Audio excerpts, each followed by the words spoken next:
This is an example of what we're going to make with the magic pillowcase today. This is a standard size pillowcase. I just made this about 10 minutes ago. So this is the body, this is the strip, and then this is the cup. And as you can see, it's nice and roomy for those big overstuffed pillows also. These have French seams. So when you flip it open, you see you do not have any raw edges at all.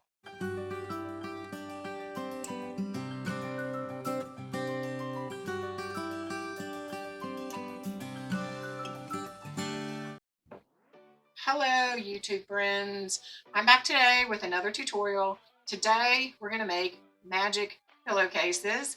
These are so easy and they're such a good gift item.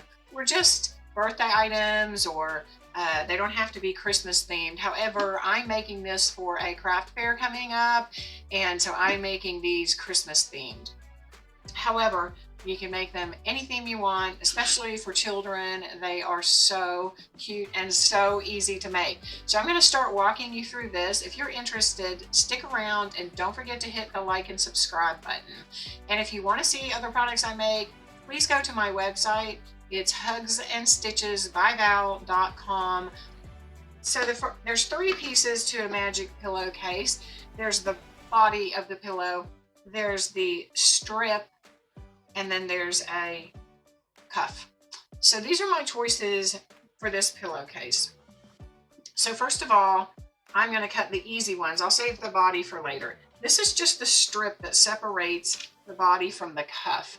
You can make your body and your cuff the same, but this is an opportunity to show some personality, so I'm going to make mine separate.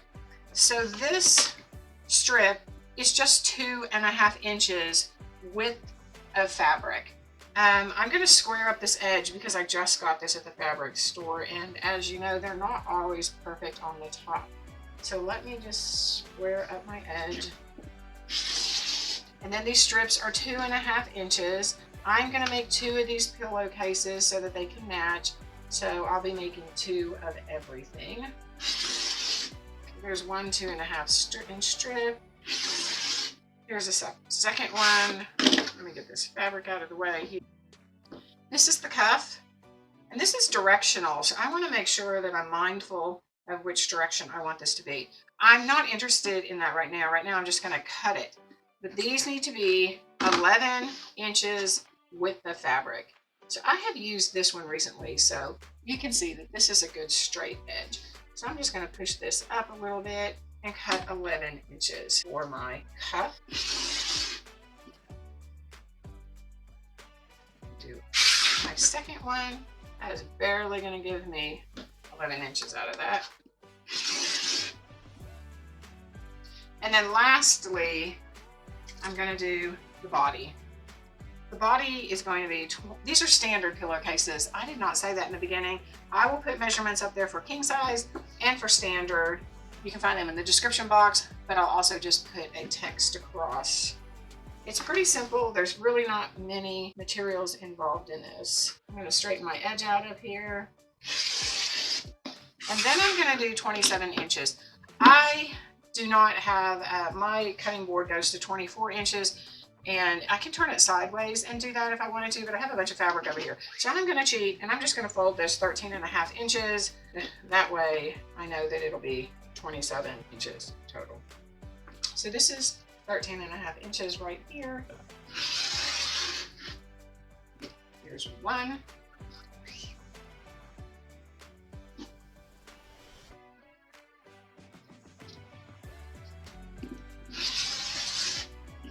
We have all of our fabric pieces now. So here are our, for 2 pillowcases, here are all the supplies that I need. My strips, my cuffs, and the body. I'm going to take these strips over to the iron, and I'm just going to iron them in half like you would do binding. And I'll be right back in a second. Okay, so the first thing you're going to do is take your cuff and you're going to lay it out, and you're going to take your binding with the raw edges to the raw edges of your cuff, and you're going to pin it. You need to be precise as we're going through and pinning these, because you definitely don't want to have a wonky line as you go through, and we're going to end up with numerous pieces of fabric together. You could use Wonder clips. The only reason I'm using pins is because there's so many pieces of fabric that we're going to be using that I don't know if the Wonder clips will be able to keep it straight enough.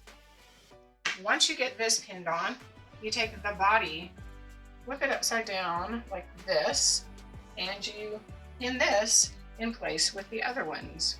Try to get all of your edges really lined up. So I'm just going to pull my original pin out.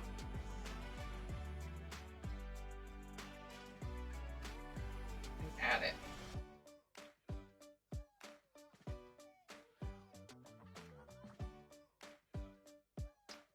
They may not all line up, as you know. So you're going to take your fabric, and this is called like burrito method. So you're going to start rolling this up pretty small. And then when you get down to about right here, then you're going to take the other edge of your cuff. You're going to bring it around, and you're going to add this to all of those fabrics. So you can see why I pinned it now, because at this point in time, you have 1, 2, 3, 4, 5 layers of fabric. Once you get this pinned, we're going to take it over to the sewing machine and sew it along this line. And you can see all these layers of fabric here. So quite a number of them. Okay, so now I'm at the sewing machine, and I just changed this to my 1/4 inch foot just to make it easier. So I am going to sew this along the edge. Make sure I start out really straight there. I'm going to back stitch at the beginning and at the end.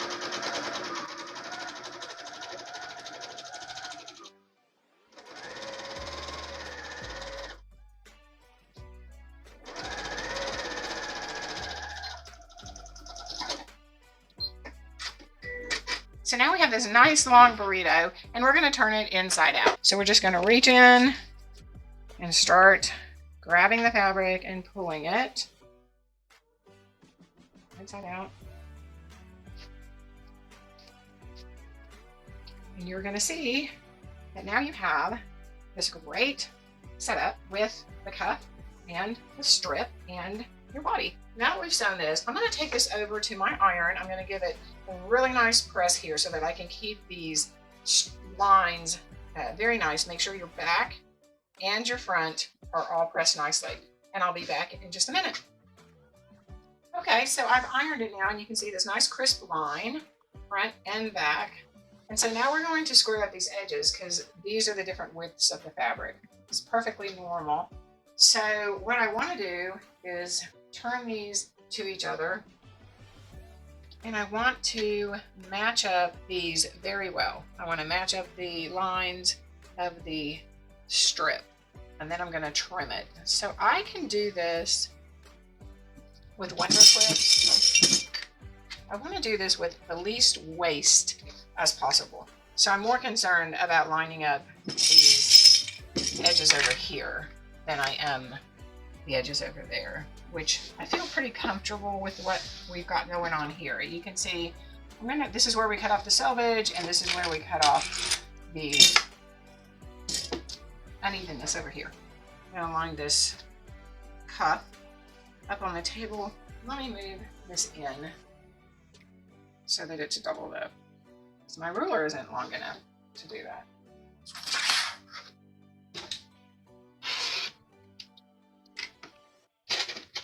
There's a lot of fabric. I'm like hacking through it here. That is a nice straight line right here.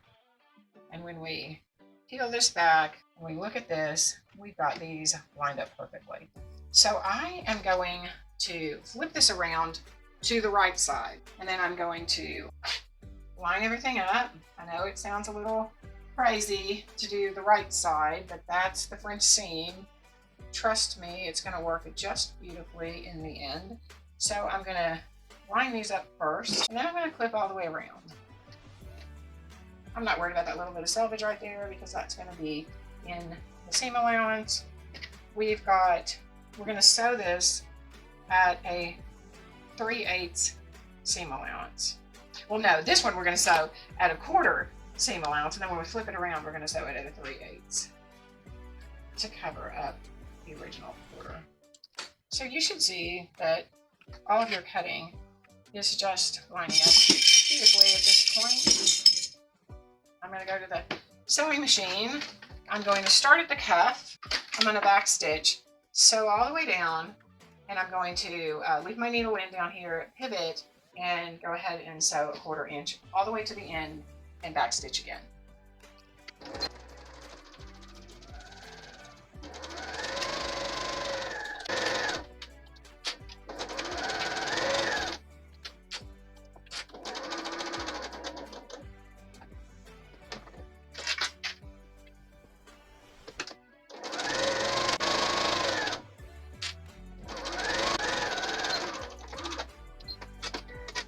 Now that that is done, we will just go over and clip this one corner just to reduce bulk.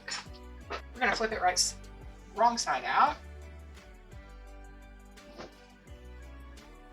Starting to look a lot like a pillowcase.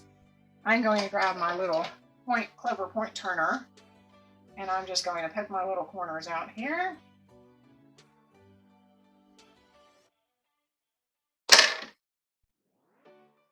I'm going to take this over to the iron, and I'm going to make sure that I have all of my seams really nice and crisp. That's an important part of this right now, is we're going to sew the French seam over it. So we want everything to be nice and lined up. So let me run over and do that, and I'll be right back. Okay, so I have ironed a nice crisp seam right here.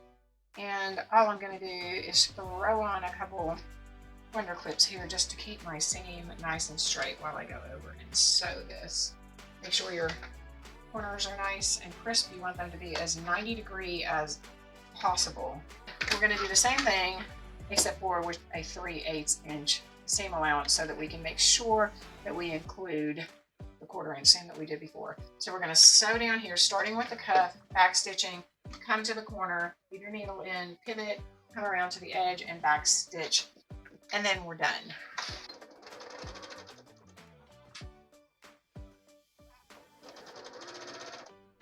It might be a little thick right here when you're sewing. Don't worry about it.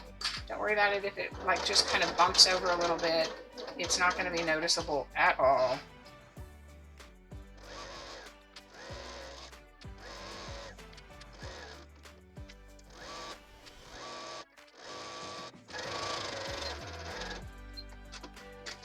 Okay, so I'm just going to clip my threads real quick.